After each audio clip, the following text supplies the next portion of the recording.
How's that? Can you hear me now? Hey, what's up, Brendan? Sorry about that. I changed my setup a little bit this week, and I was having some audio issues. Hopefully you guys can hear me. And the music sounds good, Patrick? Is it too loud or? Awesome, thank you, thank you. Sorry about that. Not so great with technical things, so a little bit of trial and error here. Hey, so Brendan, to answer your question, so we started off using some reference, but we were limited with the reference that we could actually show in the stream. So we started doing, or I started using reference that's off camera. Again, for certain reasons, we can't show certain references. So today I'm not going to be showing anything besides one of the images. Again, this is just one image that's allowed here. This one right here, that's the one I'm going to be working off of. Again, loosely basing my Wildcat character off of this, just to pull details and designs from it. Not going to be copying this or anything, if that makes sense. But yeah, during my figure drawing warm-ups, I am looking at some reference, but today I will not be able to show that. Maybe in the future, if we have more access to different references, I will be showing it. So yeah, if you have time real quick, just pull up some Wildcat reference if you want to follow along with me. And also pull up some figure reference because I am going to be combining, like a Wildcat, in my case, a lynx and a human character. And right now we're just doing warm-ups. Again, it's Monday morning for me, feeling super out of it, more than usual. So I'm trying to warm up here, wake up a little bit, all that. I'm sure you guys can relate.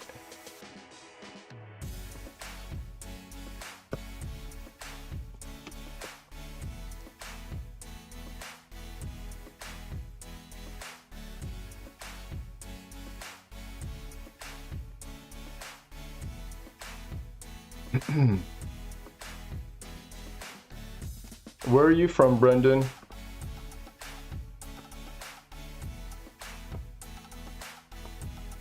I'm here in Southern California, around Los Angeles.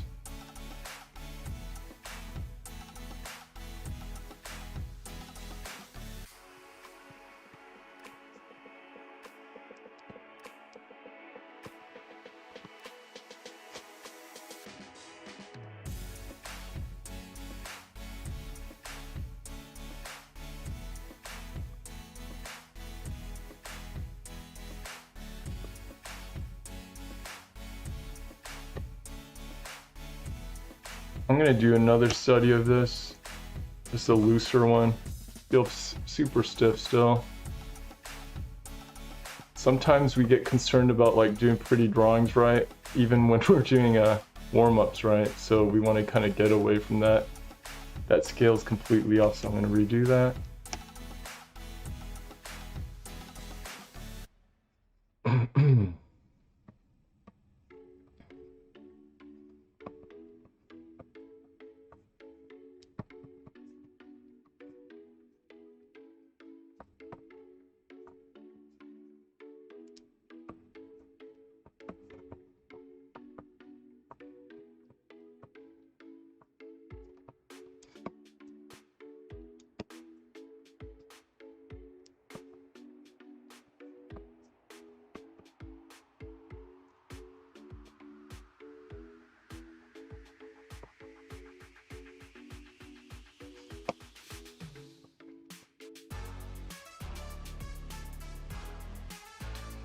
Weekend was good. I mean, it's basically Thanksgiving weekend, right?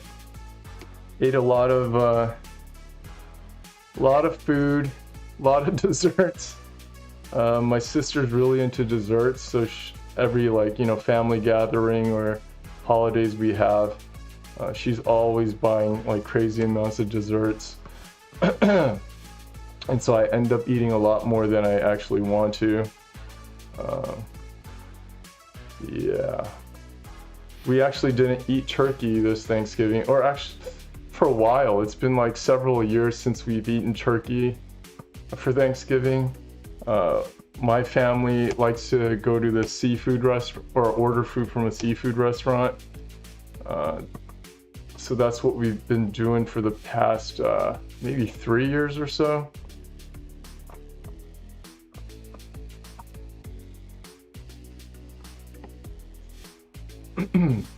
And I think originally what the pilgrims ate was seafood. I think that was originally what they ate anyway, so I justify it that way. Turkey came later on, I think. So yeah, they did eat food from the coastal area, I believe.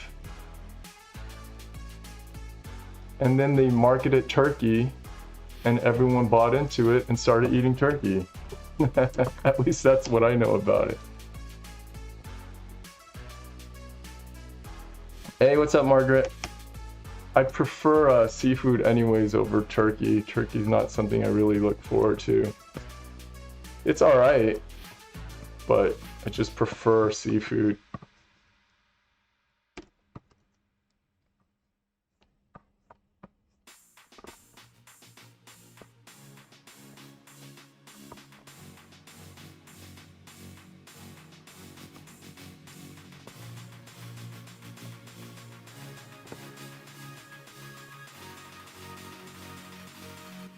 How about you guys? You guys eat any turkey? Oh, maybe you guys aren't from America, so.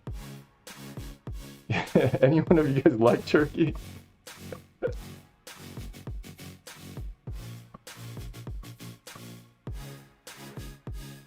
Some people in the US, they eat ham, or they order a ham as well.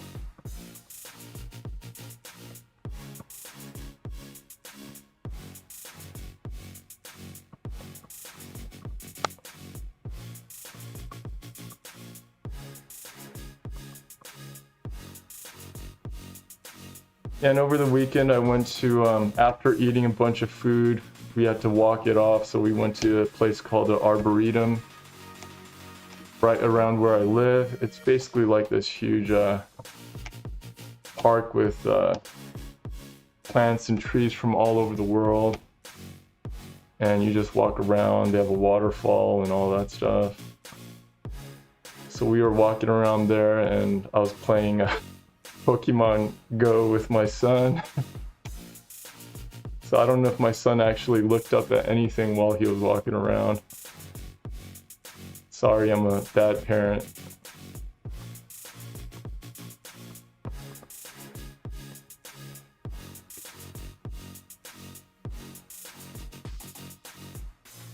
Let's do one more figure,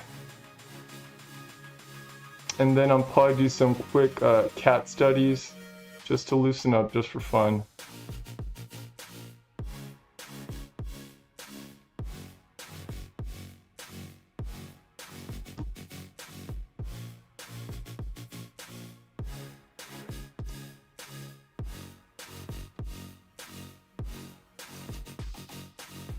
Patrick, you've never eaten turkey? You're not really missing out.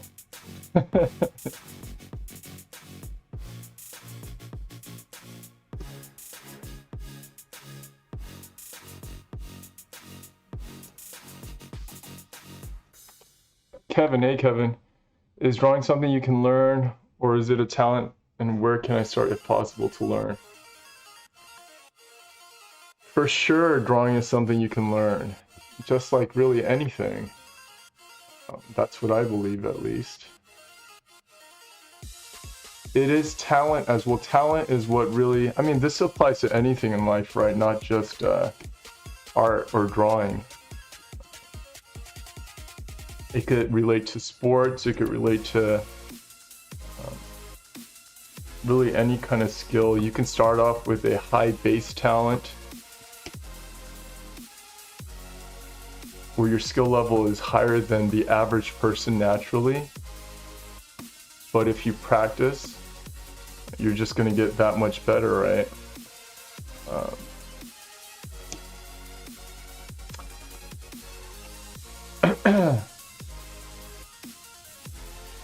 Yeah, I mean, really anyone can learn how to draw. You just have to work extremely hard at it. Anyone has to. I mean, again, I've never seen anyone who worked really hard at art and didn't make it, to be honest. I've never seen anyone work super hard and not make it. Usually people give up too early, or they just don't understand what it means to work really hard, if that makes sense. They think, again, everyone has different standards of what working hard is. So yeah, you really have to ask yourself, or at least compare yourself to people in the industry or who got into the industry, and see how hard they actually worked, and listen to their experiences and what sacrifices they made, and you'll see a commonality that everyone who made it worked really hard. But not everyone who made it was extremely talented from the beginning. You know what I mean? I would say about maybe half of the people that made it had talent from the beginning, like high talent, and the other half didn't really have great talent. Yeah, I tell this story, or this vague story, I guess, to a lot of my students.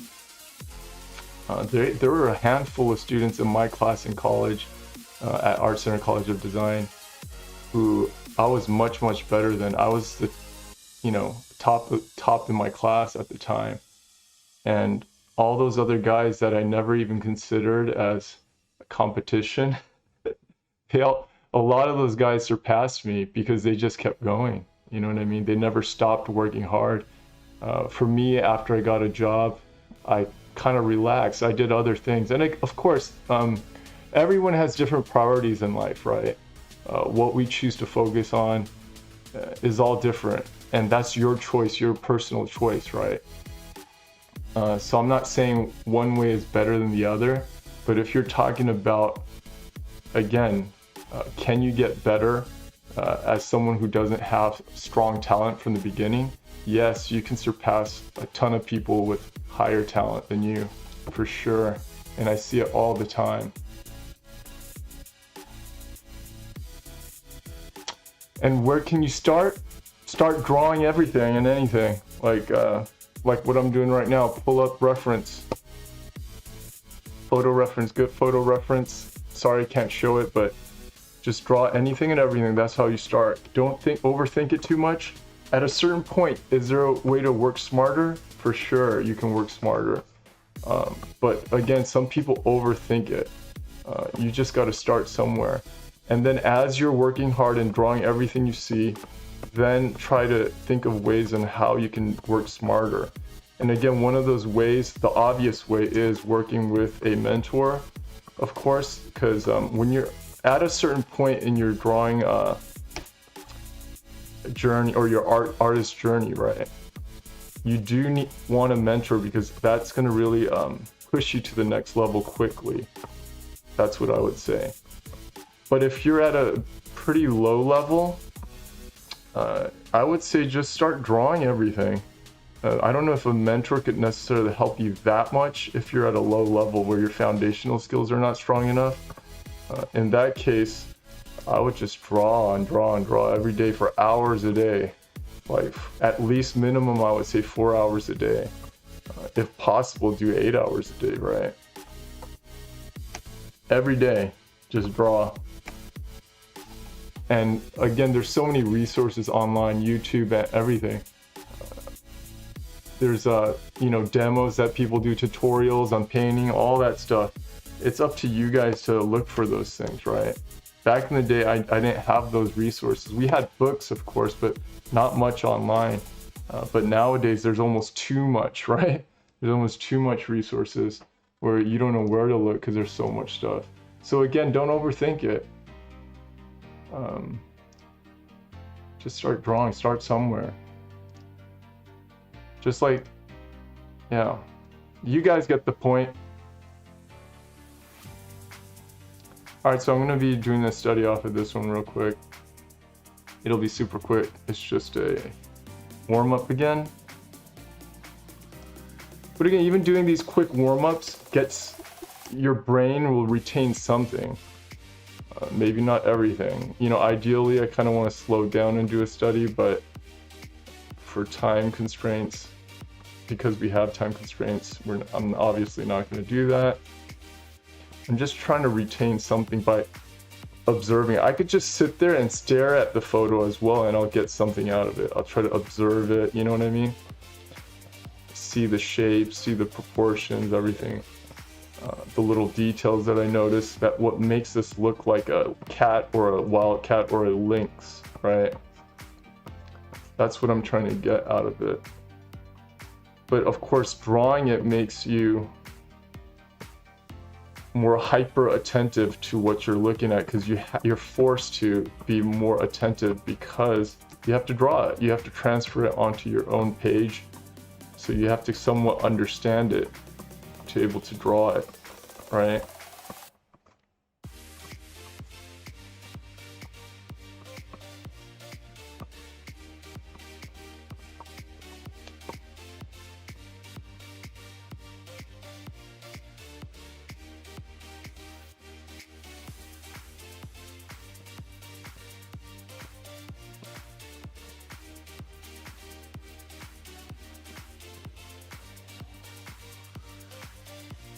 And I know that a lot of students, they again neglect this stage where you do a studies off of images.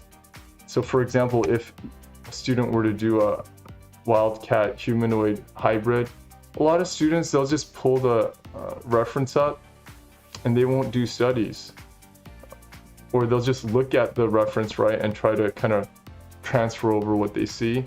But really, the benefit comes when you do multiple studies off of it. So please make sure that you guys are doing that. Oftentimes that is the difference between like a really awesome looking piece of art or something that looks kind of amateurish, right? Or not as great as it could look, right? And it's people putting in the work, not trying to always skip and do shortcuts. Is doing the hard work that's involved that'll get you to the next level.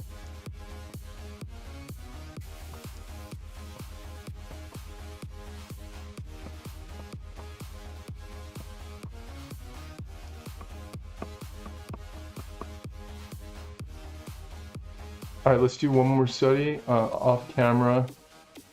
I'm looking at some reference here.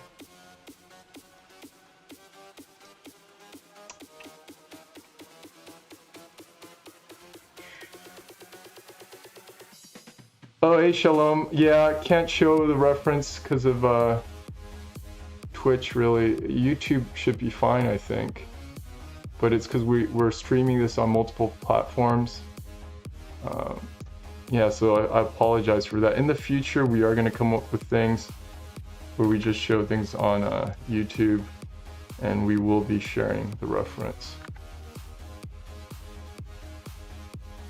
You're right, Ortiz. Anyways, I'm going to do a close-up of the head real quick. Again, just a sketch.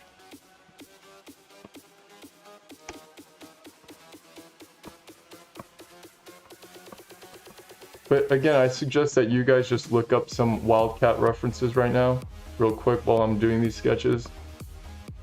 This is the last one though, so I will be going into it soon, very soon. Yeah, it just doesn't have to be perfect reference, just pull something up that inspires you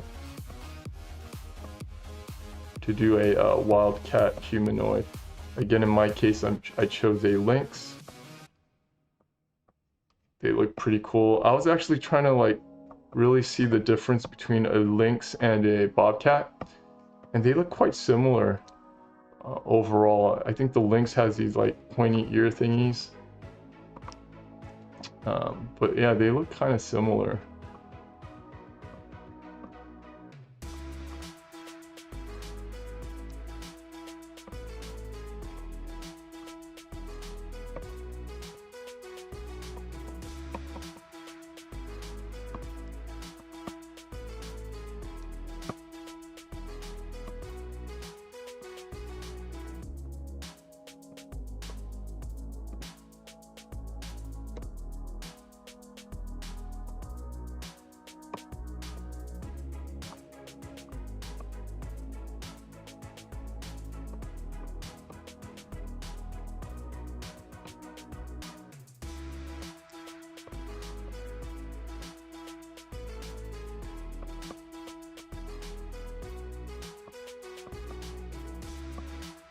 And sometimes while you're doing these things, you don't even know what you're retaining consciously, right?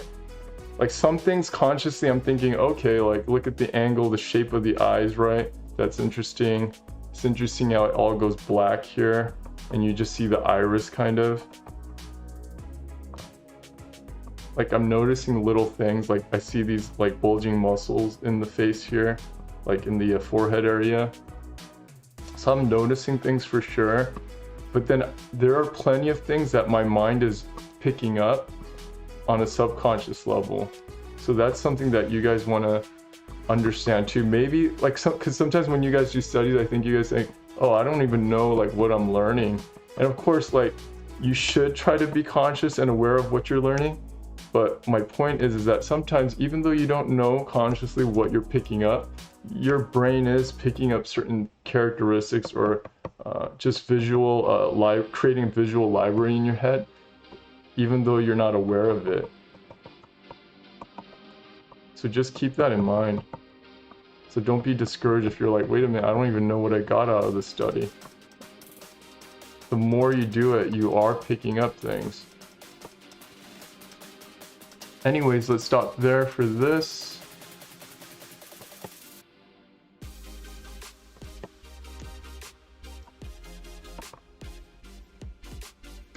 And let's go to the sketch that I already did. I cheated a little bit.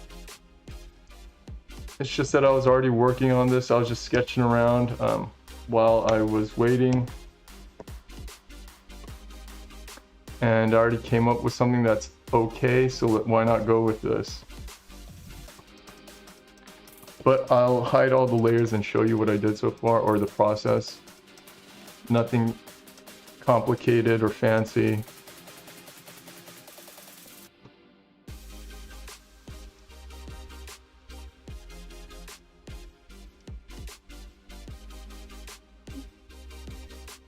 All right, so me answer some questions real quick.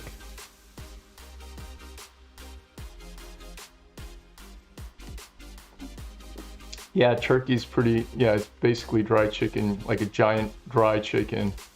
Unless it's done very well, which is rare. Some people do roast or cook turkeys really well, but it's pretty rare. Hey Penny, thanks for joining us. Margaret's saying she's always worried that she's not working hard enough, but now that I work and I can't spend as much time as I would like, I'm even more worried. Yeah, I know what you're saying. But yeah, try not to worry too much. Just try to, you know, be consistent. Try to just do your best. I know some people are working like full-time hours and they're trying to do, you know, their art journey on the side. So just do the best you can with the time that you have. Don't stress out because the stress doesn't help. Just make a plan. Come up with a plan that works for you to make your work or study schedules consistent. I think that's the most important thing, is being consistent. It's like a marathon, right? Always be consistent, and you will see progress for sure. It's just like exercising. I think like you can exercise like a bunch all at once, right? But you could burn out. You know what I mean? So I think it's smarter to just make it a consistent plan. A little bit every day or every other day, you know. Hey Shalom, so you're asking, do you work full-time at CG Spectrum? How does it work for CG Spec? No, I don't work full-time at CG Spectrum. I'm doing about half-time. And the other, my full-time job is working as a concept artist or a lead artist at a game company. At CG Spectrum, they do have full-time mentors, but they also have freelance or, you know, contract mentors that do it on the side as they're still working professionally, right? So a lot of people don't have too much time to work full-time. They're all professionals. ARTs, you say you notice some artists stylize both feet, legs to turn inward. It looks unnatural, but sometimes I do it. Doesn't matter at all for concept art, making the poses like that. I think I know what you're talking about, Ortiz. I think it's like, that comes from manga influence, right? It does look a little unnatural if it's not obvious that it's, you know, has some kind of manga influence in the style, in my opinion. But no, it doesn't matter. I mean, again, if it fits the character, then it's fine. Like maybe the character's shy, maybe the character's awkward, maybe the character's like some zombie characters do that, right? Where the legs are inward because they can't walk straight. So yeah, it depends on the character, I guess, and the style.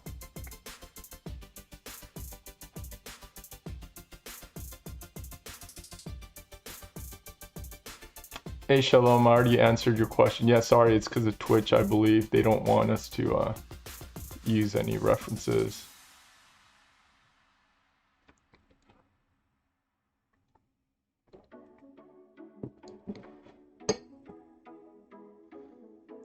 Patrick, you're saying cheating is fine in art?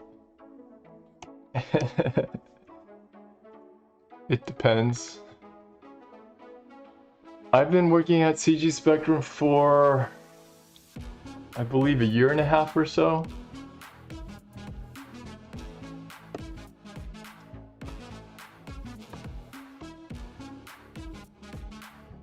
And I've been in the industry for over 17 years now, believe it or not. I can't believe it sometimes, it's been that long. Yeah, but over 17 years. All right, let's get started with this. So I did the sketch. You can see it's a super rough sketch.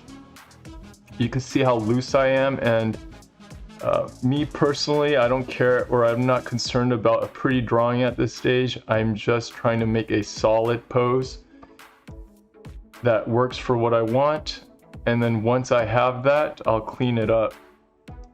So here I just lightened it up so I can draw over it. And I think I erased that arm out because I think it was too close or something to the tail maybe. Yeah, I made some space between the tail and that hand. I just wanted to avoid that tangent.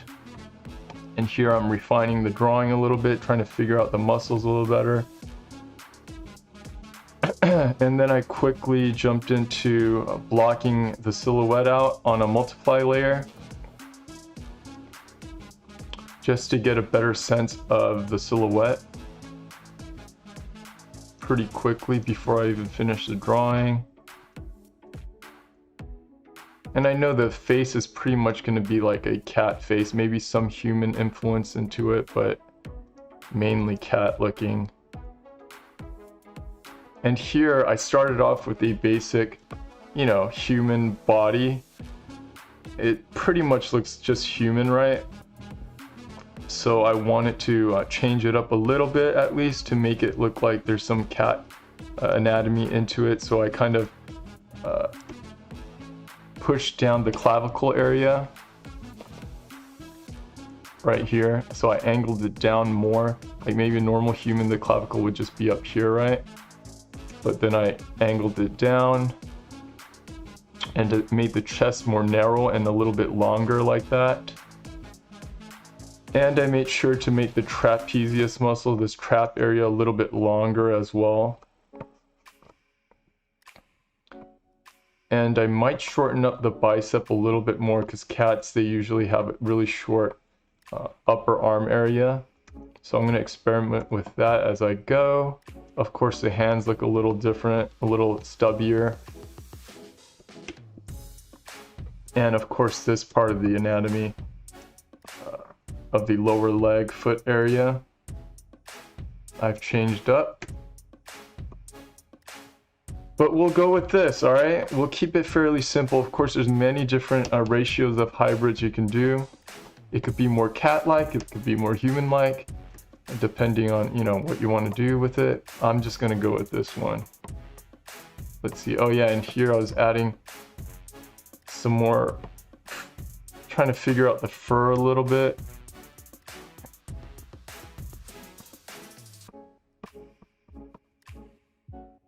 So yeah, it's kind of super rough there. But anyways, I think I'm gonna go backwards a little bit and figure out the rest of the details here before I move on to the fur.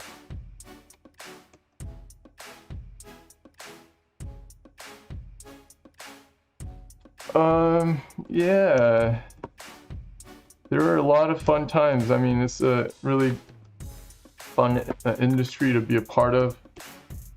It really depends on the game company or the studio that you work for. I've been at some really great studios. Yeah, and really, for the most part, great people to work with. Super fun environment, creative environment. I think for artists, it's really something that we look forward to is being around a lot of creative types like ourselves, right? And that's something that I think most people don't have the chance to be a part of growing up, right? Like around a bunch of different artists. So for me, like going to art college was such a great experience. That's when I felt like I belonged in a sense, or I was around people like me, right? Like myself. So just feeling that connection and just being around like super creative people was, just a great experience. And it's the same, if not more, better in a work environment. Oops, let me pull up my reference real quick.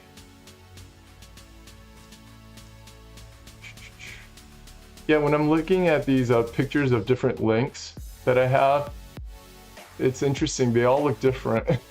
Of course, they have commonalities between these images, but they all look different. So you pretty much have to pick and choose what you want to take away from those images and apply it to your concept piece.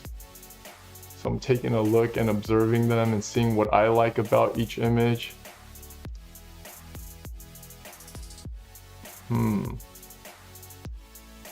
Actually, let me cut out that one image that is allowed, and I'll put it into Photoshop.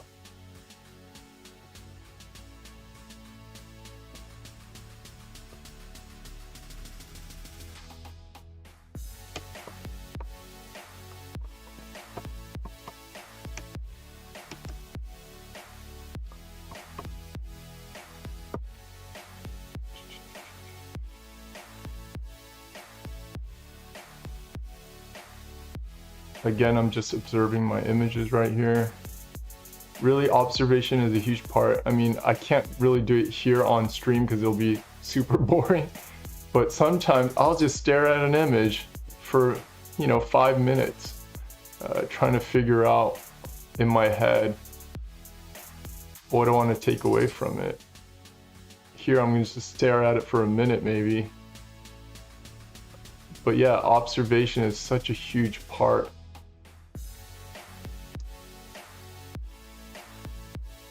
All right.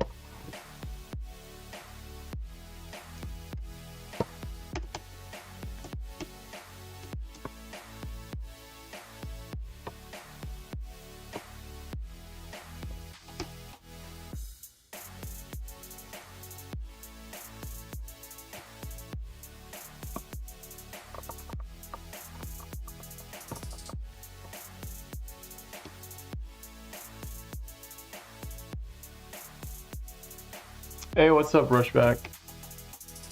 Why are you late to class? I'm just kidding. Hey, Shalom. I studied at Art Center College of Design in Pasadena. It's in the Los Angeles area. And I'm also located very close to Pasadena right now. I've moved around quite a bit, but I came back to Pasadena area.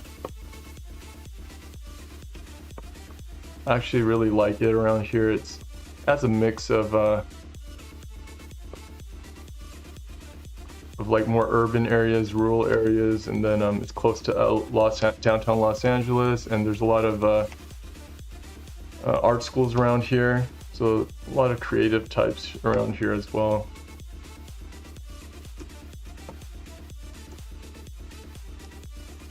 All right, I'm trying to focus here. So hard to concentrate when I'm doing a stream.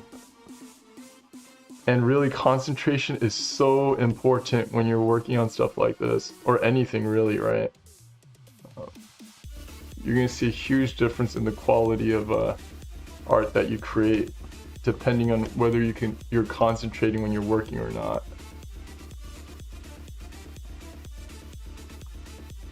Remember that these bulgy thingies on the forehead? That's what I'm applying right now into my concept.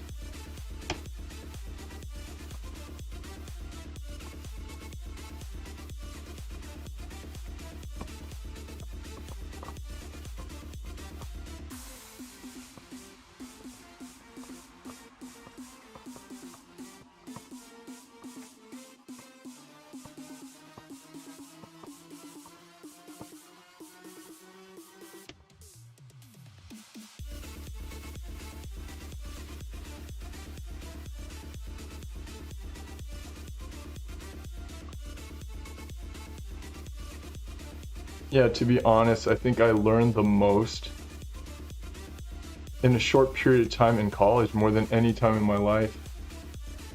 And again, that goes to just how much I was able to concentrate during those short periods in my life. After that, I was, you're just divided. You have other priorities, other things you gotta do, or that are important. So you get divided. So as a student, that is really the time you want to focus. It's a valuable time.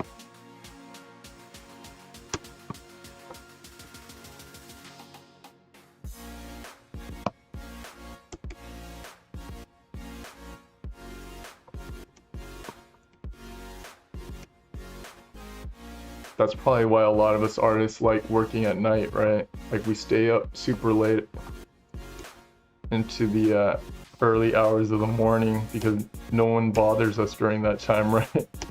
No phone calls, no nothing. Everyone else is sleeping.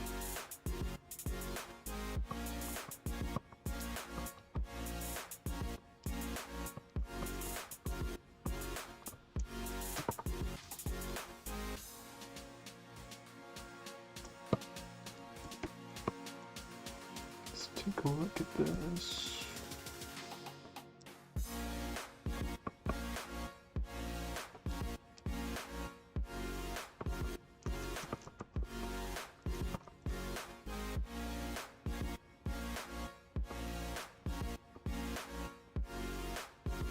Oops.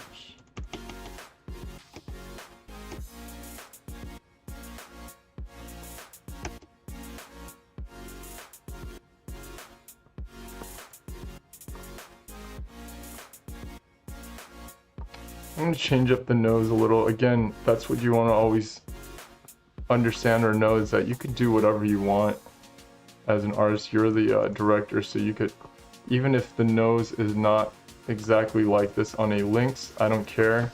Nobody knows unless you study Lynx all the time, right? I'm going to change it up to make it fit what I want.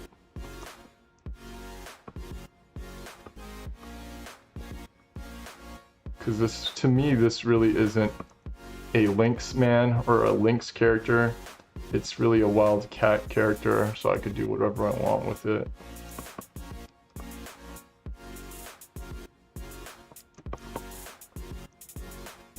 Just using the Lynx as my main source of inspiration or direction.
You overslept, awesome. Sometimes I wish I could oversleep. I wake up like at the same time every morning, even though I sleep late or early. I don't know why. I think it's after you have kids, you just wake up at a certain time, like because you expect your kids to be up doing something, so you just automatically get up, which sucks. Oh yeah, I do have a monitor. Well, I have 4 monitors here, so I'm like looking all over the place. I'm surrounded with monitors. Sorry if it looks weird, but yeah, I am looking at one right above my Cintiq. Drawing tablet, it's a Cintiq. I just replaced this one last week with a Cintiq, the 22 HD version. I was using the super old one, the 21, for quite a while, but it started shutting down on me while I was working on it. I think it was overheating or something, so I got rid of it, or it's just sitting over there actually. I might have my kids play with it. Yeah, they always want to play on my or draw on my Cintiq, so I might just have them play with that one. It's really interesting how quickly they pick up things. They already know quite a bit about Photoshop, just messing with it on their own.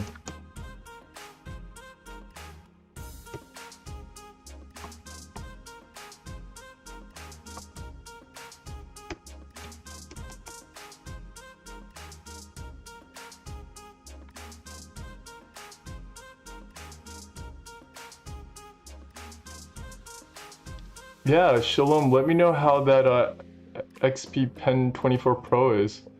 I haven't heard of it, but yeah, let me know how it works.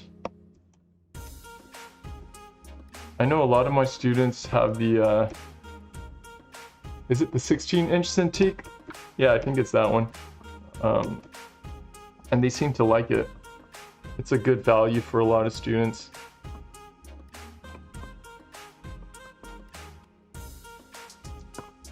Yeah. Hey Brendan, so Brendan's asking, are there specific exercises you suggest working into a daily routine? Right now I'm making sure to spend some time each day drawing ovals and figure drawing. Yeah, I mean, sometimes I'll do ovals as well, or you know, just lines, just typical, like, just to warm up, you know, use your shoulder instead of just your wrist. It depends, of course. If you're working on a little tablet, then you wouldn't be using your whole arm. But on a Cintiq, sure, you could use your whole arm. But to be honest, a lot of people don't. I don't think I do. Just to be honest, but in general, I think using your whole arm just even mentally helps you loosen up. So it's not a bad thing to do.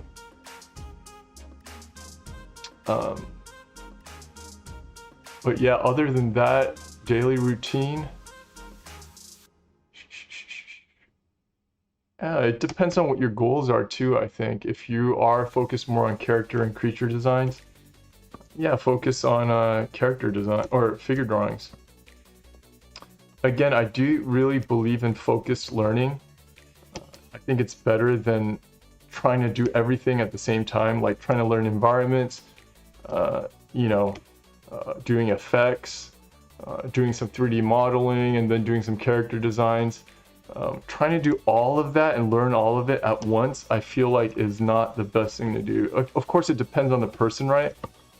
But in general, I really believe in focused learning. So if you're going to do character designs, just focus on character designs. And if you break it down even more, focus just on learning how to draw eyes, right? Focus 1 week on just eyes. Just focus on the eyes, right? And figure out how to draw an eye really well, like detailed studies, right? Loose studies, detailed studies. Just spend that time, right? To focus on what an eye looks like, or different types of eyes, right? The structure of the eye and the eye socket, and how it fits into the eye, and how the eyebrow relates to the eye, and how the nose fits into that space as well, right? Do focused learning, and then it'll be better, instead of, you know, taking a wide brush and trying to, and then people wonder why they're not improving, right? I think it's because they're not doing focused learning. If that makes sense. And the other thing I would suggest, that if you want to be a concept artist, always have a sketchbook on the side. Whether it's a digital sketchbook or just a physical sketchbook. Me personally, I would suggest that you have a physical sketchbook as well, just for concepts, just for ideas. Because, you know, you could take that anywhere with you. So when you have ideas, you're just doodling it and brainstorming it into your sketchbook wherever you are. You're always trying to train that mindset, develop that mindset where your brain never stops thinking. Your brain never stops thinking about ideas and how to solve problems, visual problems, things like that. That's something that's developed as well, right? Your creative thinking ability. All right, let's take a look at this.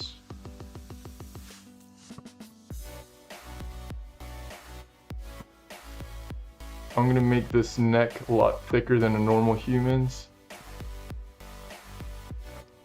And I'm gonna have it connect with a really thick looking trap, trapezius muscle.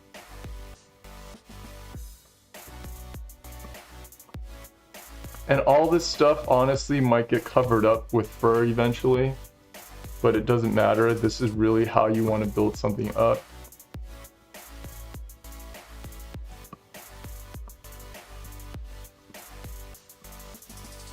This is how something's gonna look correct, you know what I mean?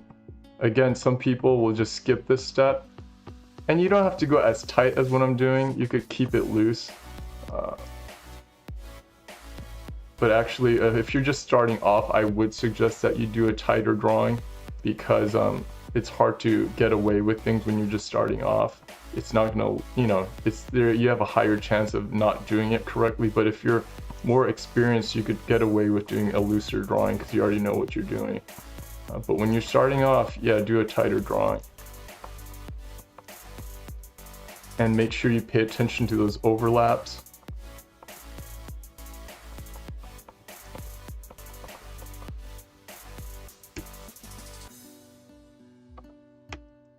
And yeah, eventually when we do get to the part where we're adding in fur, all this is going to help sell it as something more believable, and it's going to make sense visually.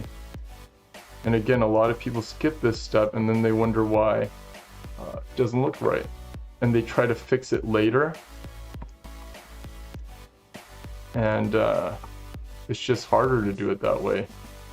Why not build a strong foundation first and then build up on it? Then you know what you're doing, you can see what you're doing.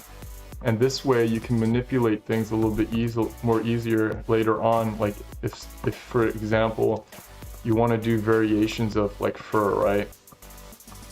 Like do a version with shorter hair, longer fur. This way you have the base to work off of, and you could do multiple variations off of it.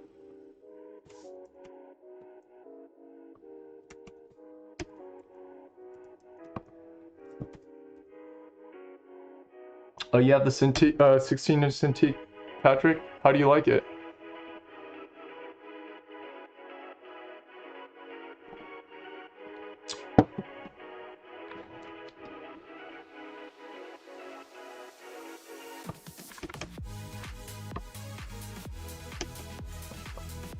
Hey, Margaret, yeah.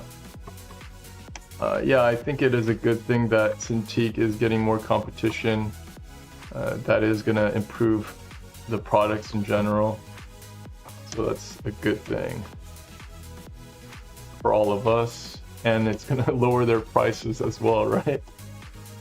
And that's something that we're all looking forward to, of course.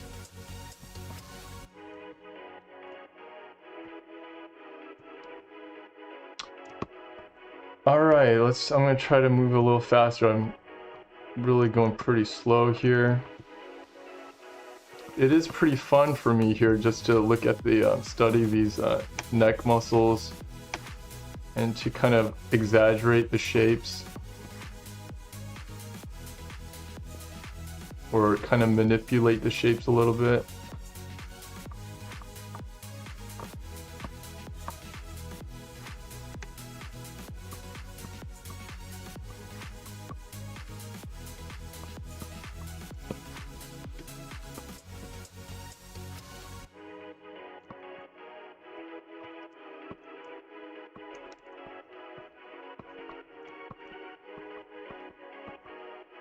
Yeah, and if you guys didn't know, this is one of the assignments in the CG Spectrum class where you do a hybrid character.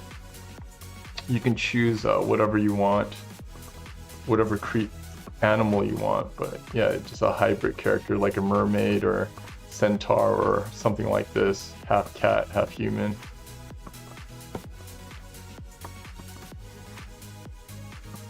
It's a fun assignment just to see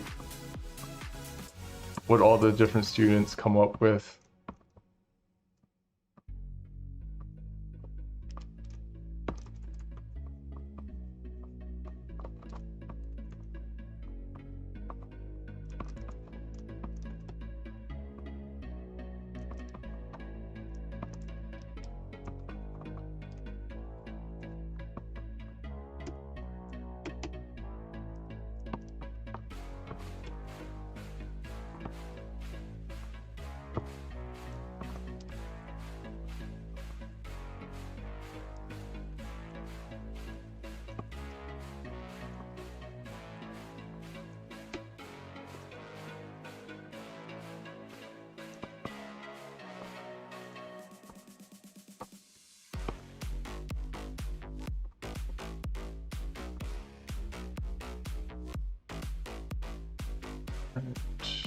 I'm trying to figure out the details of the clavicle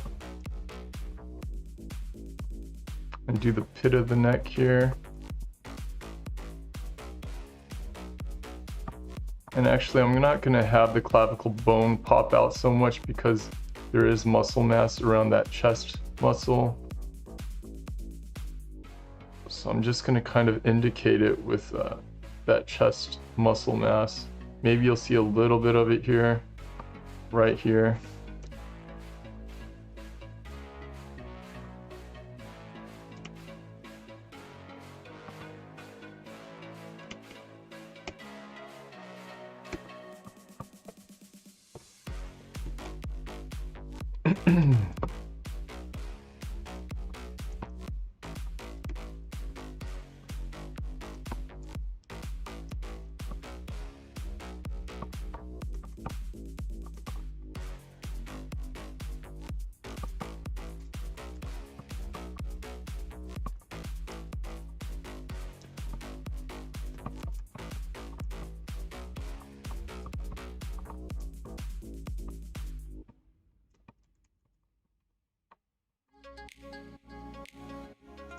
We're gonna make this arm a little beefier on the right side. It's looking pretty small.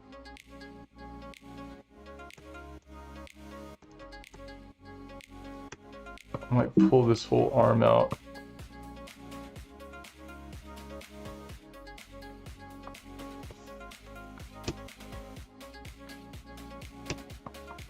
Oops.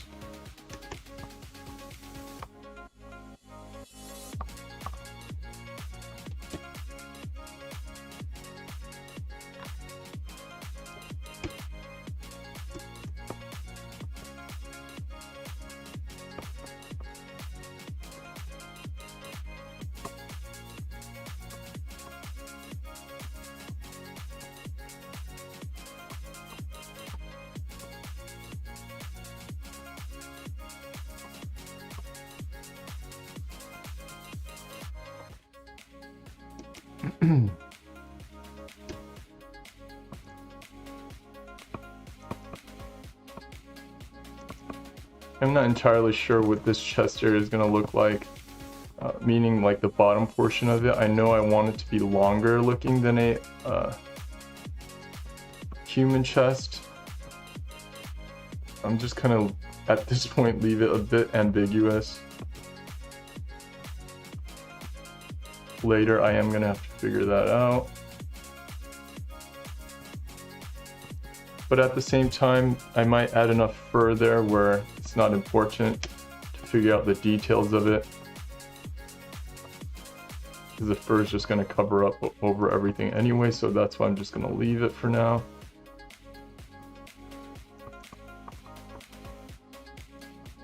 Right.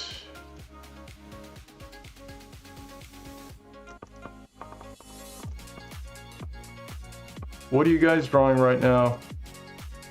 Are you guys doing any anything cool?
Hey, what's up, Sani?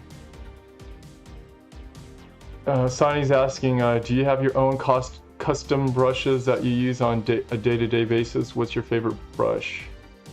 No, I don't have custom brushes.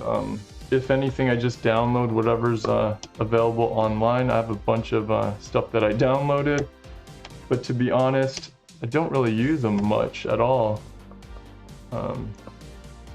I like to keep things very simple. Once in a while, I'll use, textured brushes if it calls, if there's a specific reason for me to use a textured brush. Like in this instance, I might use a textured brush because it's fur, right? Like later on. But other than that, I only use like a soft brush and a round brush, and I just adjust the brush hardness here. This changes the hardness of the brush edge, right? So it goes from soft to hard. I usually keep it generally around 20 to 30%, just so I can get both hard and a soft brush, a combination of both while I'm working. I'm more concerned about, or I'll add in textures or possibly use textured brushes later on towards the end of the painting when I'm just, finishing things up to add texture if necessary. But again, that's just how I am. I know a lot of other people, they use custom brushes, and I encourage people to experiment with it as well. Yes, for sure, some brushes make things a lot easier to do depending on what you're trying to paint. It's just that for me, I just haven't had the time to really experiment too much on it to have certain brushes that I always go to, right? Like go-to brushes. I just don't have that at this point.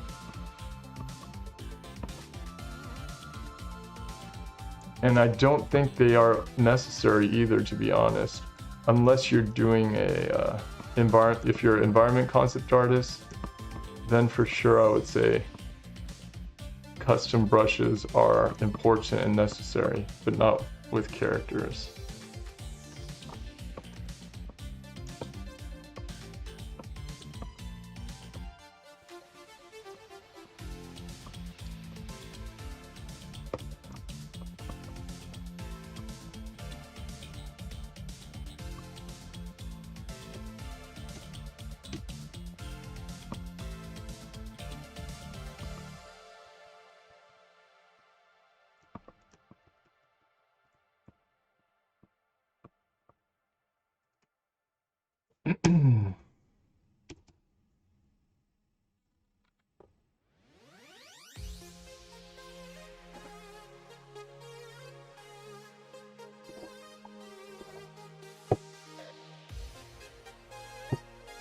Oh, so this week's assignment is this for you, huh, Margaret? Cool. Hopefully it's going well, and hopefully you're having fun with it. Yeah, sometimes people forget to have fun. They get you, and I understand. I mean, there's a lot of pressure on a lot of you artists, right? But don't forget to have fun.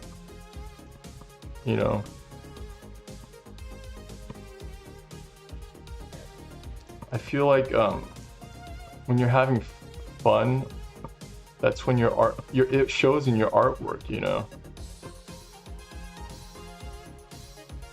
Yeah.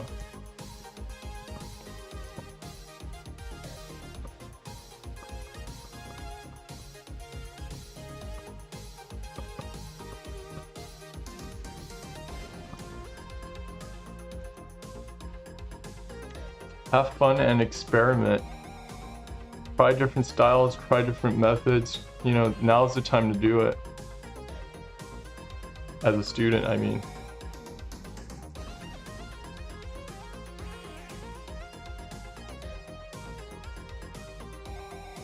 Don't get caught up in trying to find the answer, if that makes sense.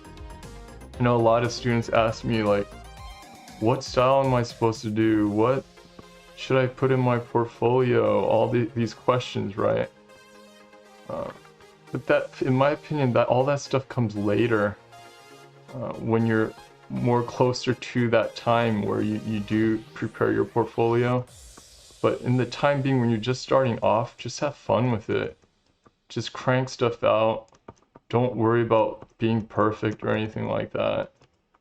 Just crank work out. Just have fun cranking stuff out. And trying different things.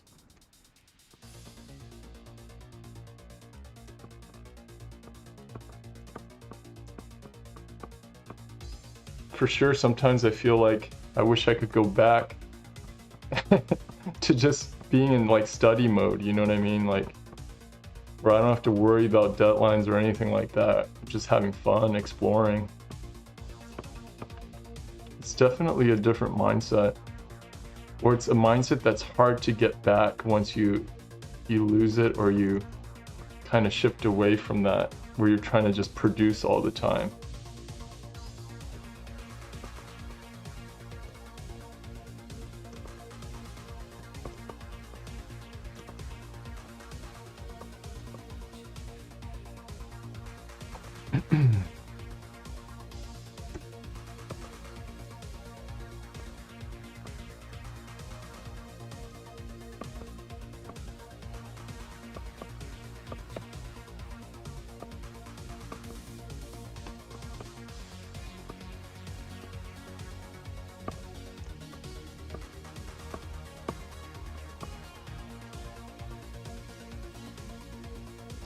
Oh, you go by Spectra? Okay, cool. Hey, Spectra.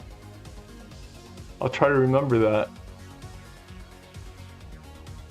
You're trying to create Twitch emotes. Refreshing to see some concept art apart from all day animating.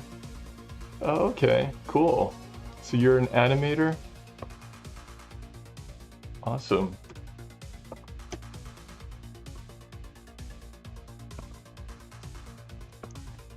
Yeah, I always thought, just seeing, as a concept artist, seeing the animators, you know, really bring to life your design or your concept was always like the special moment, right? Where something comes to life, an idea comes to life.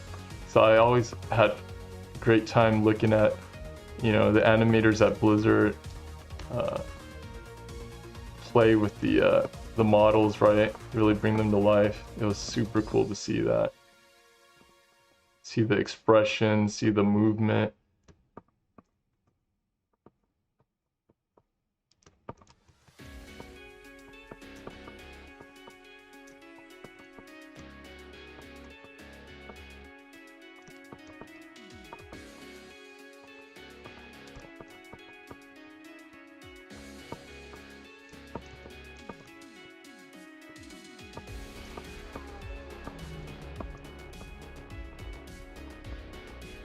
So here I'm kind of making up stuff. I'm just trying to make it slightly different from a human's anatomy here. Maybe it could be similar, but I'm just angling it, putting in more diagonals and trying to make the body look a little more narrow, if that makes sense. A little bit longer and more narrow, like having the more narrow chest. Kind of like this, where it's more narrow looking like that.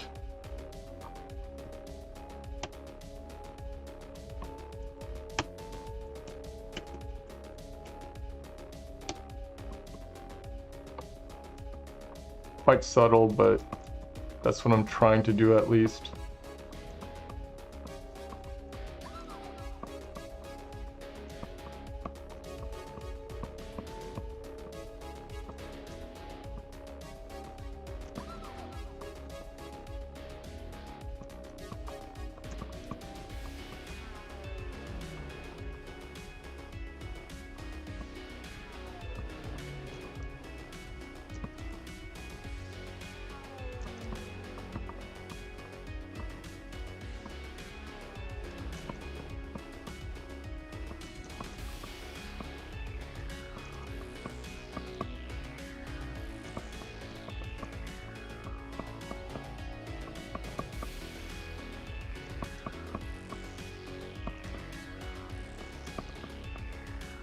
Yeah, by the way, I strongly suggest that you guys take advantage of the open sessions that are available and go in the digital painting channel on Slack and post your work there too to get feedback. All the mentors, or the at least the concept and digital painting or illustration mentors, check those forums or those channels. So post stuff up and get feedback from different mentors. Take advantage of that if you haven't already.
Oh, you're a mentor at CG Spectrum?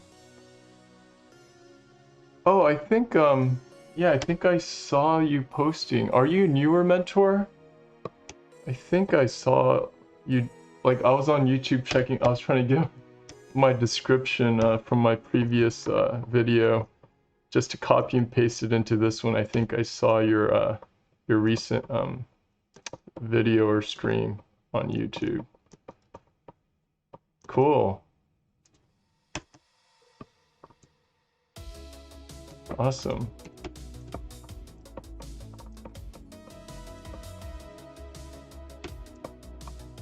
Do you do your own concept art sometimes, Spectra? For your, I don't know, do you model as well? You do the modeling for your animated characters? I know there's some people that do a little bit of everything, right? That's pretty impressive, I think, if you could do all that. Because all I can do is character concepts. I can't even do environment concepts, so yeah, I admire people who can do a little bit of everything.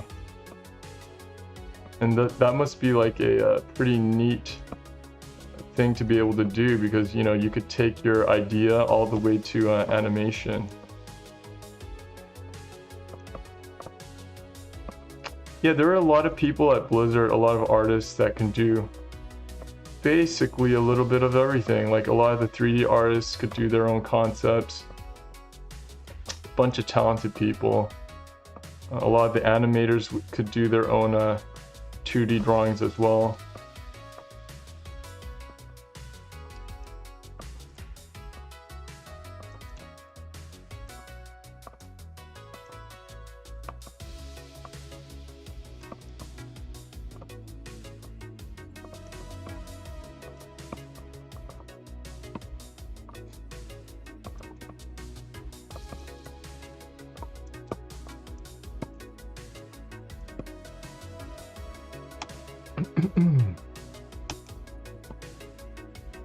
All right, I'm getting caught up in the details here.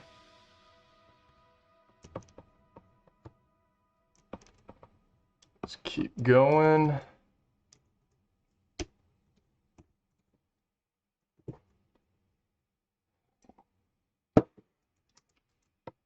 Yeah, my goal for today is just to finish up the body parts so we can move on to the costuming next week. I, to be honest, have no idea what I'm going to do for the costume aspect. I think I generally want to keep it pretty simple so that you can see the anatomy, because there would be no point to do all this anatomy work and then cover over all of it, right? At least showing some of it I think would be helpful to see how doing like a foundational study on the anatomy helps make your character more believable visually. How it makes a big difference.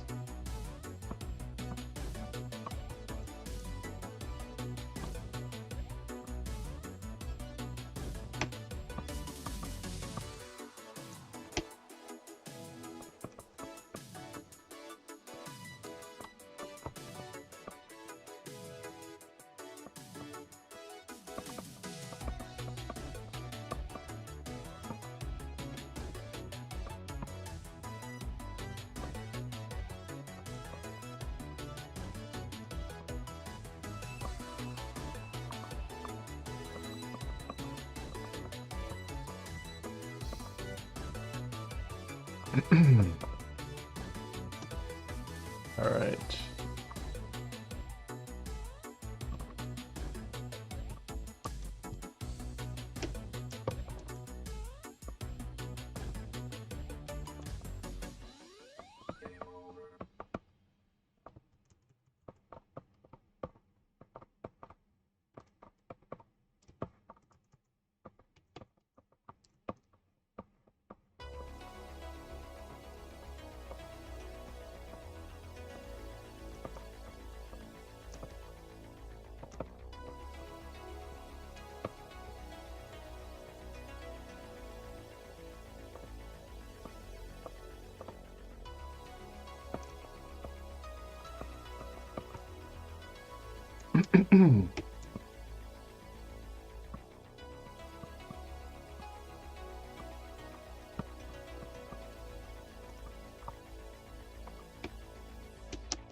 Hey Spectre, so you just started at CGS Spectrum 2 months ago? Awesome, welcome. You're a traditional painter? Cool. So you do a lot of life drawings and abstract art, and I sometimes do concept art. Awesome. That's great. Yeah, sometimes I like doing abstract art as well. I think I want that freedom to just do whatever I want sometimes, because I'm always doing production art, right? So feeling like I could just paint whatever I want and there's no right or wrong, that's always pretty freeing, right? So I think you guys would be very surprised if you saw some of the more abstract, or I do like kind of abstract cubism like art. Like it's influenced by cubism for sure. Kind of like Picasso-ish, but I do some of that stuff and I really like it. And it's very different from what I do for work-related things.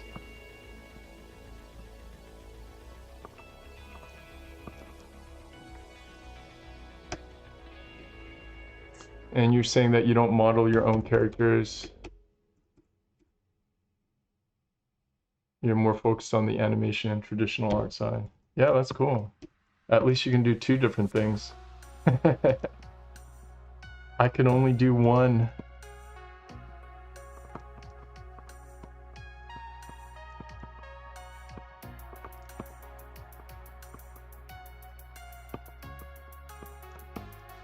And that's something that people or students can understand as well, that you don't have to be great at everything. It depends, of course, what your goals are, right? But you do not have to be great at everything to get a job.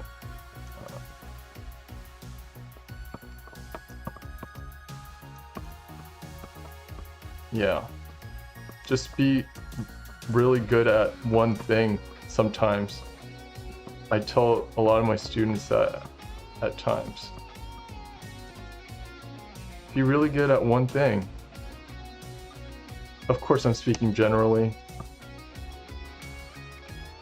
but becoming great at one thing kind of proves to the viewer, right, whoever's checking out your work, that if you have the time, you can be just as good at other things, other aspects of art, right, other subject matters,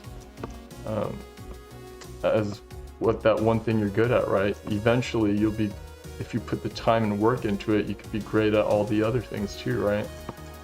It proves to them and to yourself, right, that you could be great at drawing or whatever, at different aspects of art, if you just had the time. But if all your work looks mediocre, it's easy for like a hiring manager or an art director to pass up on your artwork because there's so many different portfolios online, right?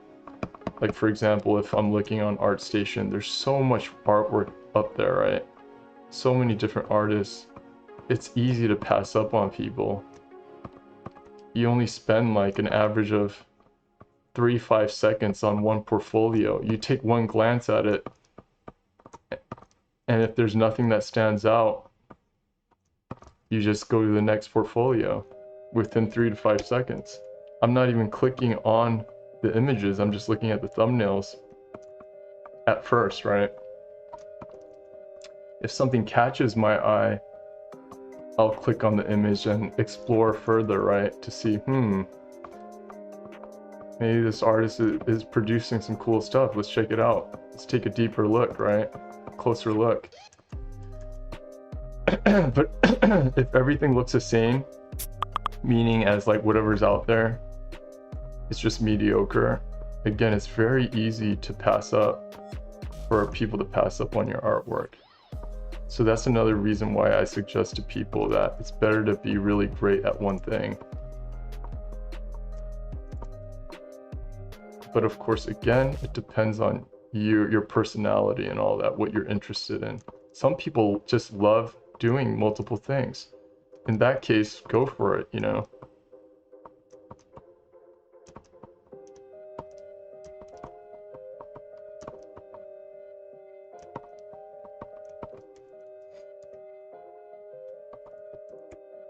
But most of us, we really don't have the time to have our attention divided. We're not genius. Some people are geniuses, right, where they could do multiple things great. I'm not like that, and I don't think most people are like that. We have limited amount of time, limited amount of brain cells, right? We need to do more focused learning.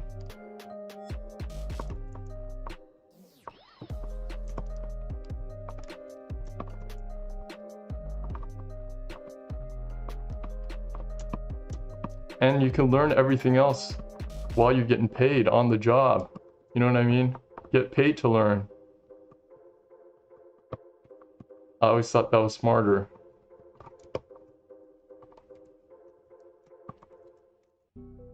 I'm getting paid to learn right now. Yeah, I mean, half the time I don't know what I'm doing here. Especially meaning if I'm working on something new. You know what I mean?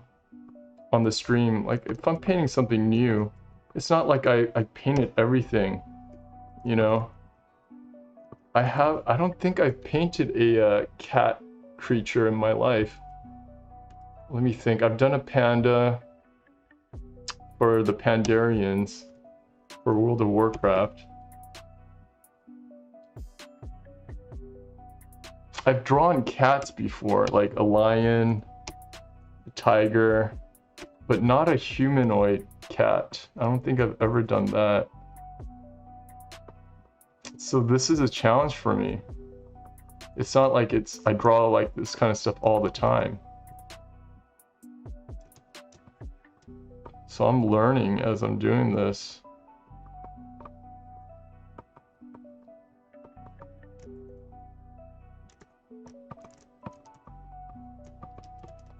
So that's why you'll see sometimes that it doesn't look so great. Because I'm trying to concentrate while I'm talking, and usually I do not like talking when I'm trying to concentrate on a drawing. Like I'm very quiet usually when I'm drawing, obviously. I think most of us are like that. I hope we're not just sitting around in front of our desks talking to each other. I mean yourself, right? That'd be kind of weird.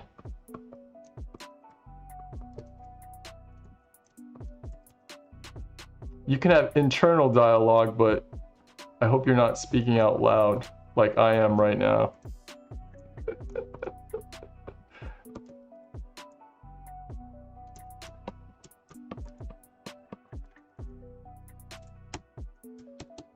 All right.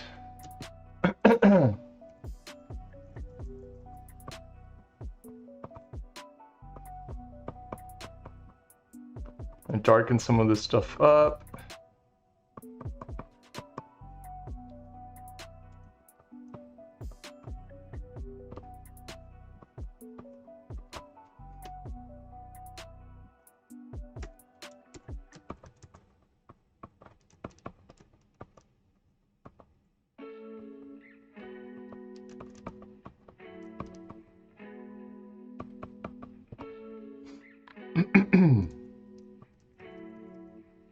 Oops.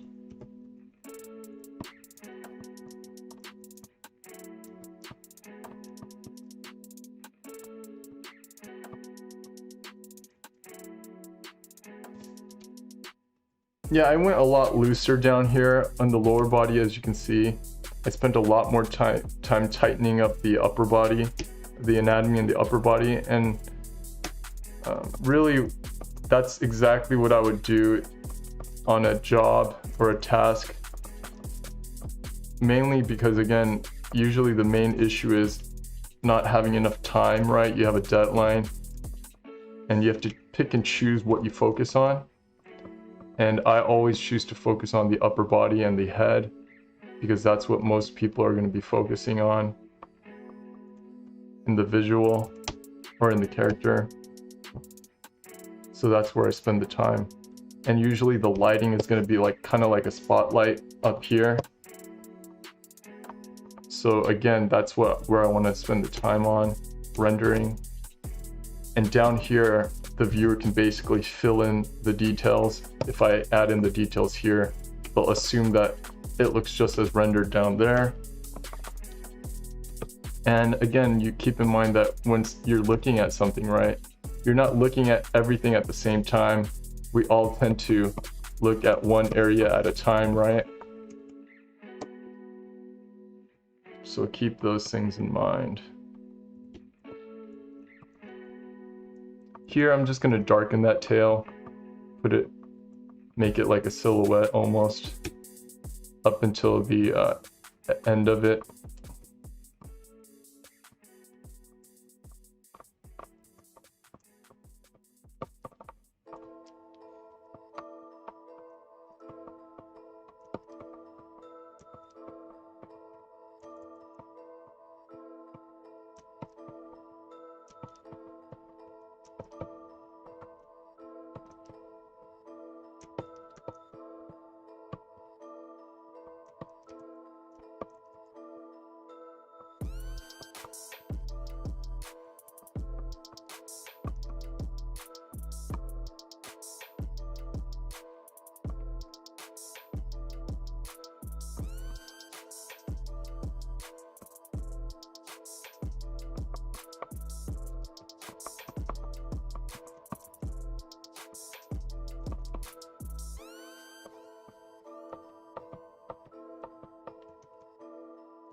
All right.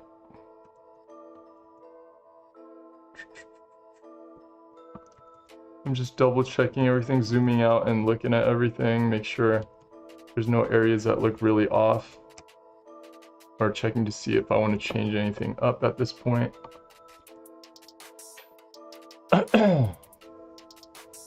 Hey, Roberto. You're saying I've been following your streams in the last time and they have been really interesting and helpful. Awesome. Glad they are helpful. Sometimes I'm not sure.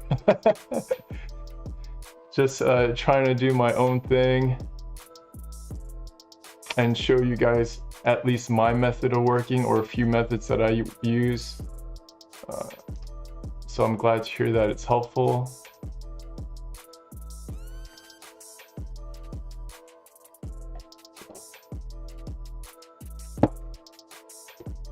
Spectra, you're saying that I think you're referring to the abstract painting, best way to express oneself with no boundaries. Yep. Good to hear that you're also learning from these sessions. Yeah, it's always interesting to see how different artists approach their work, right?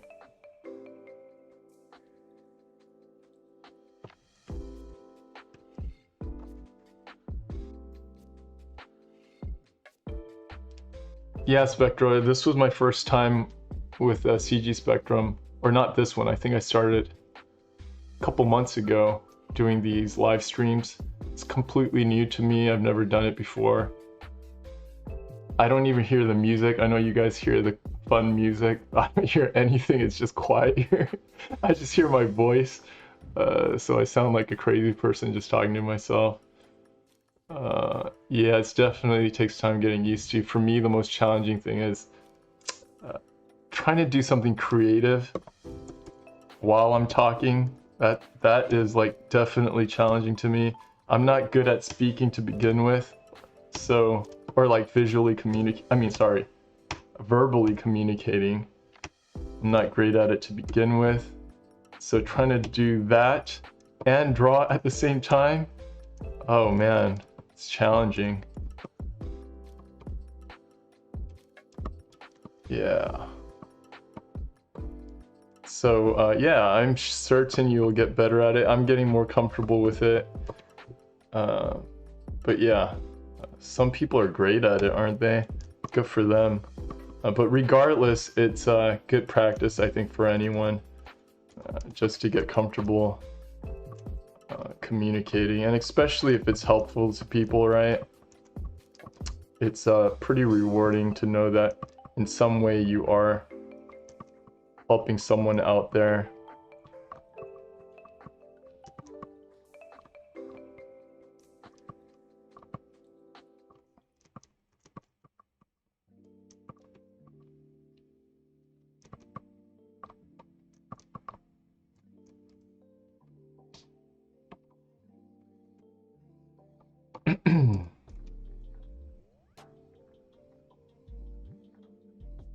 Hey, JD Smith, you're asking, do you typically paint in grayscale first, then add color? That is your preference? It's actually not my preference. Right now I'm doing that because if I went straight to color, I think it'd be very confusing, or for some people it'd be confusing to follow, right, what I'm doing. And it'll be quite messy. Like, I'll be changing stuff up all the time if I go straight to color. Like, I'll be cutting stuff out. Like you saw earlier, I was cutting out the arm, but I'll be doing even more of that if I went straight to color. I'll be changing the colors all the time. I'll be like doing different layer modes, like constantly changing and experimenting with things. It's more like free flowing if I go straight to color. And it's hard to see any methodology behind it. It's more abstract in the way I'm approaching it. But that is usually how I would do things, like on my own, if no one's watching. Because, you know, I don't have to explain anything to anyone, right? When I'm just working on my own. It doesn't have to make sense to anyone as long as it makes sense to me, right? But here, since I'm, you know, trying to be more helpful to people, this is the method that I'm choosing to use. There are for sure times when I do work in black and white, and so it depends on the project and the client that I'm working with. Oftentimes clients will require that you do a black and white drawing first, or a grayscale first before you go to color. Because they want to see the entire design first, and they don't want you to spend too much time doing the colors, right? Working with colors. They want you to focus on doing variations at first. And a lot of them think that working in black and white is faster for most people, which is maybe true. But it's not true for everyone. When I worked at Blizzard, I think I always went straight to color. Yeah, I don't remember a time when I was doing black and white. I always went straight to color. But again, it depends on the studio you work with and the people that you work with. I definitely think it's a good skill to know how to do, like knowing how to start with black and white first and then changing it to color. That is a skill that you should know how to do as a professional. Because again, eventually, most people are gonna be in that situation where you do have to start with black and white. At the same time, you can just go with color and then change it to black and white, right? When you're showing it to your client, you can do that. So is it absolutely necessary? I guess not.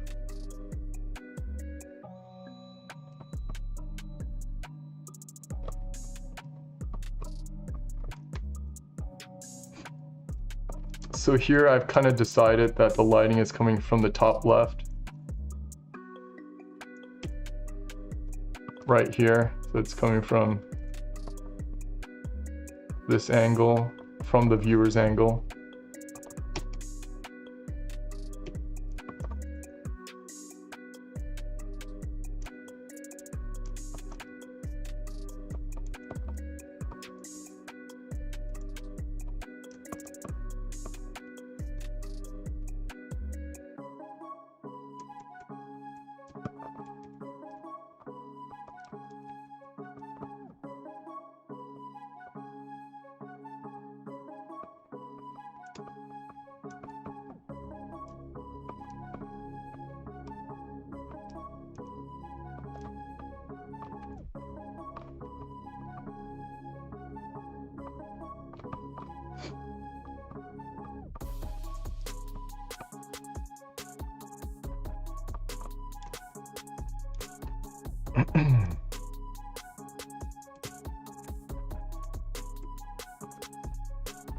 Alright, so soon I'm going to be experimenting with the fur, the shapes of the fur, the larger shapes of the fur on the face and around the upper body, and see what I'm going to do with that. Right now he's pretty bare looking in terms of fur, so I'm going to play around with that next, since we have a solid base now. So now I feel much more comfortable. I don't have to worry about the anatomy at this point, right? Because I got it kind of figured out. Now I could play around with it.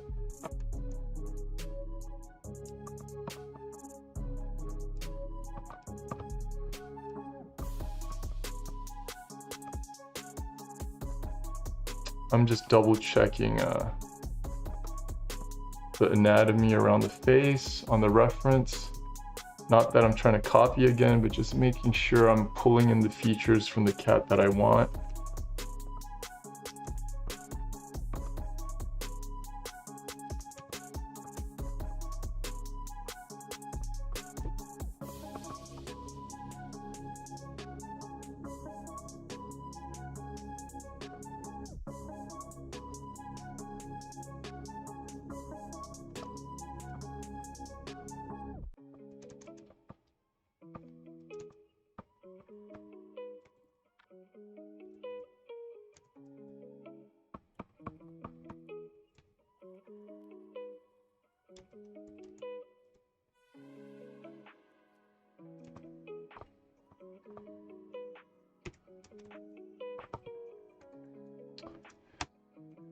It's honestly not looking too much like a lynx at this point, so I'm going to try to make it a little bit more look like it's influenced by the lynx. Again, I think it has to do with mainly the fur.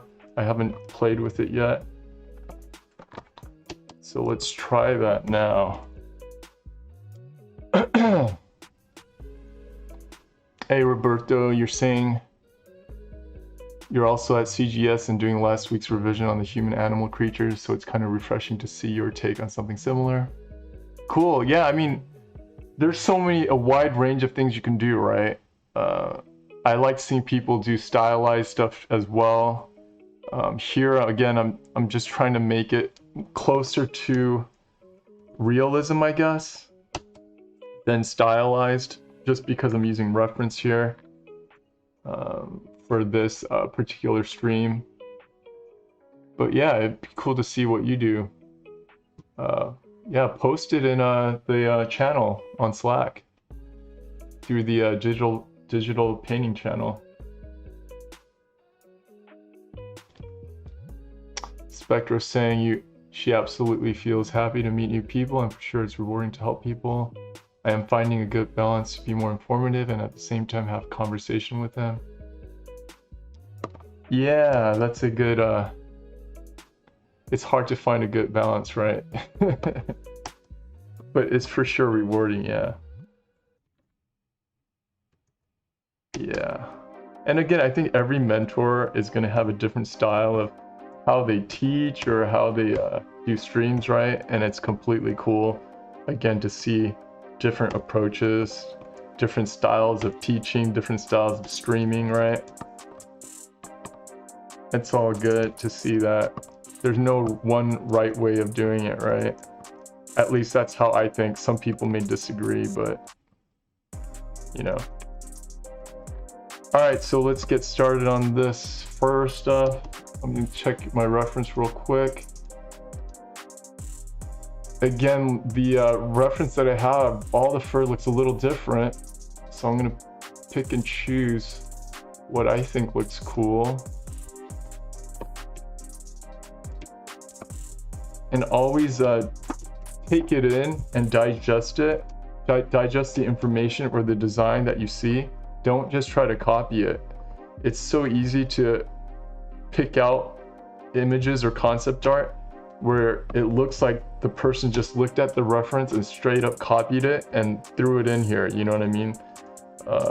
Because they're not digesting the information first, right, and making it their own. So definitely make an effort to just digest what you see, figure out what you want to pick out of your reference, and then apply it to your concept. Because if you don't do that, again, it's gonna look like a copy paste job, right? And that usually doesn't look so great. It doesn't look natural, I guess. But you know, it takes, even for me, like it takes multiple attempts to get right. It's not easy to make something up and make it look natural. Even like a simple idea like this, where all I'm doing is, you know, using this links reference and trying to combine it with a human. There's a simple idea. It's a simple idea, right? It's not like it's that different looking. It's just a, you know, a cat humanoid character and nothing crazy, right? But even then, it's quite challenging to make it look believable and natural. And that's something that you have to just try different things until you like something that works for you, right?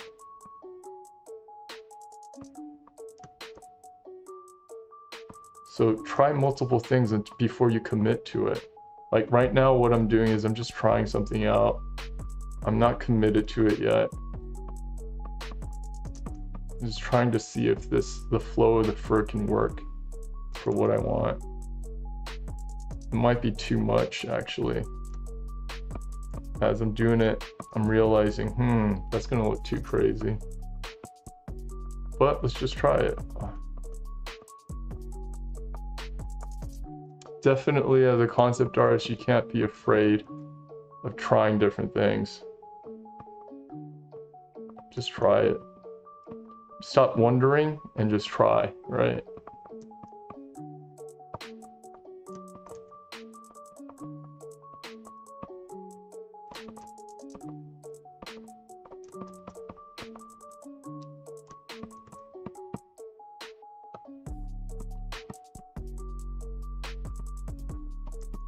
And for sure, we're gonna have to, after I get a head that I like, for sure you're gonna have to experiment with the transition between the head and the body. You don't want it to look like this cat head stuck to a human body, right? That would look weird too. Regardless, it might end up looking like that, but you still want to try to make it look more natural. As natural as possible. More believable as possible is what I really mean.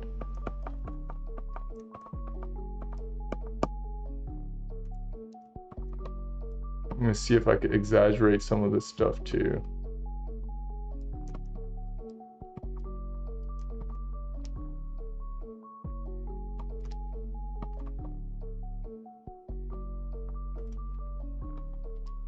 Kind of looks like a tiger now, which I don't want.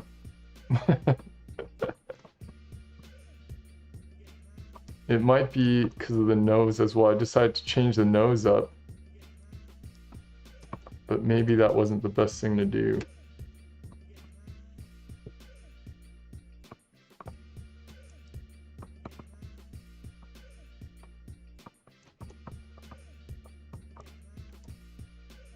Oh well, I'm gonna keep going with it.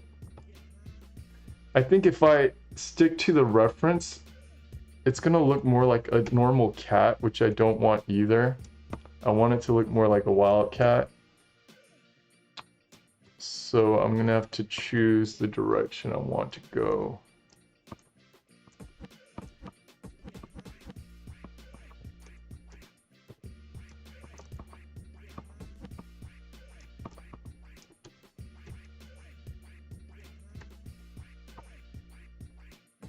Yeah, so I'm gonna hide that layer for now, and I'm gonna try something else real quick. Again, experimenting a bit before we commit. Actually, let me turn this layer on. I know I had something on top here earlier that I was playing with.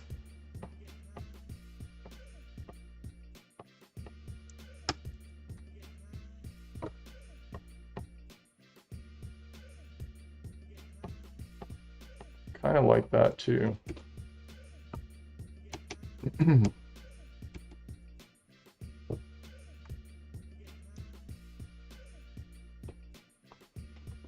Hey Margaret, what makes a lynx distinctive is its mane. It goes much lower, which gives them a big round looking face. Yeah, they do have like a double layered vein, a mane right around their neck and jaw area. I'll try that. Again, I'm just picking and choosing. I'm trying to, I'm not really trying to make it look entirely like a lynx, but I am being inspired by the look, so I do want to at least try to pull those elements out of that reference, but we'll see. Roberto saying, I'll try to overcome the insecurity of posting something in a room with people I don't really know.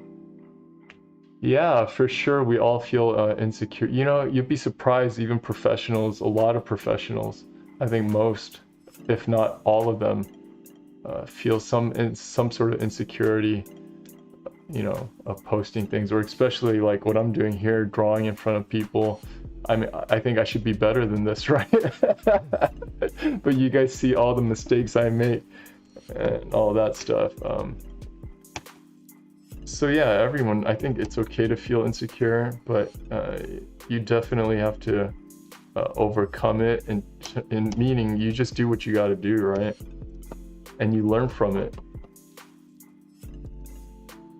And I think, you know, if you're a normal person, you understand no one's perfect.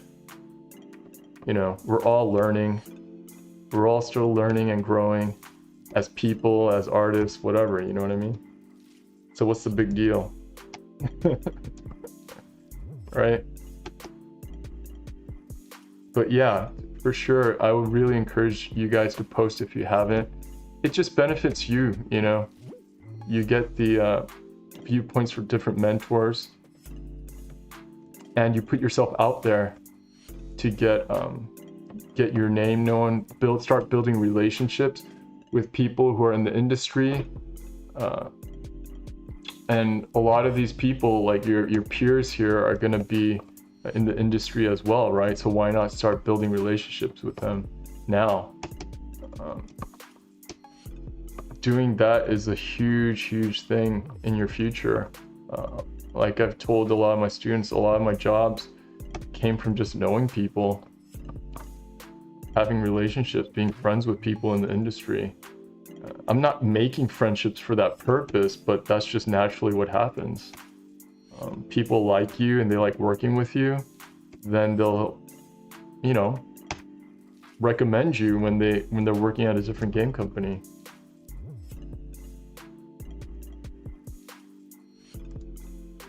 So start now, start building those relationships now, you know? All right, I'm getting distracted as usual. Let's go. All right, so this time I'm gonna try something more simple. Maybe a little bit more stylized in terms of the shapes.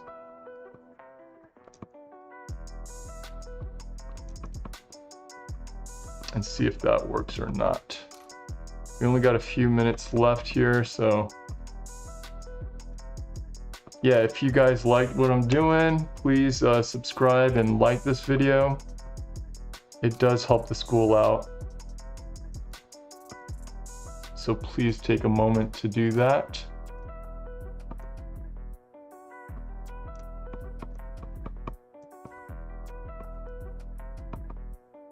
And yeah, whenever you guys have ideas on future videos that you want me to try out, throw that out there in the comments as well. Definitely something I will consider.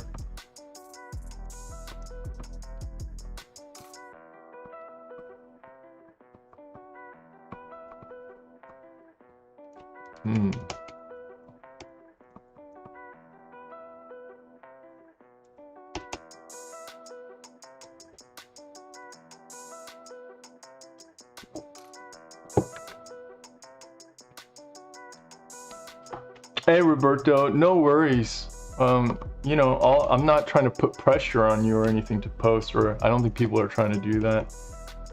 I think we all have a time to do things, right? There's a time for everything, and yeah, definitely just keep that in mind. And when you're ready, post stuff, you know.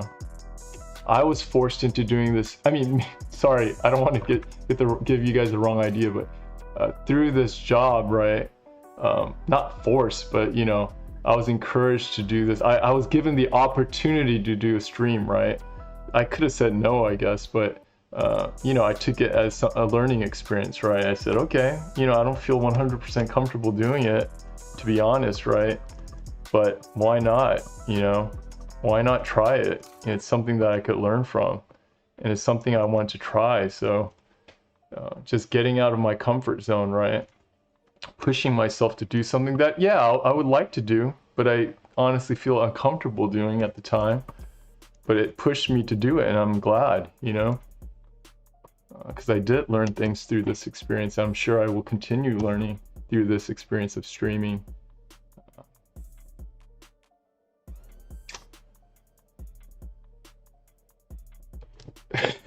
JD Smith, you're saying plus getting heartbreaking feedback toughens the rejection hard for when you are job hunting. It's funny the way you put it. I guess what you're saying is right. You could word it differently, but I'm sure what you're saying is true. I think it's more about not taking things personally, right? Because most people, like over 90% of people, are not attacking you. They have good intentions, right? When they're giving you feedback. Over 99% of people, I believe, right? They're all just trying to help. And you take what people say with a grain of salt, you know? It's just their viewpoint, right? So, you know, you could take it or leave it. It's up to you whether you want to use it or not. And sometimes people will have insights that really resonate with you, and then you will use their insight or their viewpoint, right? So just take everything with a grain of salt is what I would say. But sure, it's gonna be pretty shocking to you once you start applying for jobs, meaning you could apply to, you know, I shared this before. I applied to, I don't know how many, it must have been 50 different places. A ton of places I applied to when I first was looking for a job. And I applied everywhere, anything, any game company I could find. And this was back in 2001. And anything related to a game, like gaming industry, right? I just applied to it, whether they had an opening or not. I only got, I think, 4 replies back. And half of those were not, you know, serious like interest replies. They were just saying thanks for applying, or I think some of them were encouraging me like keep going or keep looking or something like that, right? The other two were interested, one was interested in having me do a test, and I failed that one miserably. And then the last one was the only one where I got a job, and I had to move out to Illinois for that job. And I was out in California at the time. So, you know, I was top of my class at the time. So, quite shocking, right? Yeah. But again, don't take anything personally. Keep working hard. Keep going. And you'll make it. You just got to keep pushing yourself. All right, cool. Thanks everyone for joining the stream. California to Illinois, so I upgraded. I don't know. I'm back in California, so I don't know. I like Chicago though. People are super nice there, down to earth. Yeah, I really liked it out there. Anyways, thanks for joining the stream. Next week we'll continue with this, and we'll probably throw on different costumes and outfits and things like that on top of this. But yeah, thanks for joining. Have a good week, and I'll see you next Monday. All right, see you guys. Bye.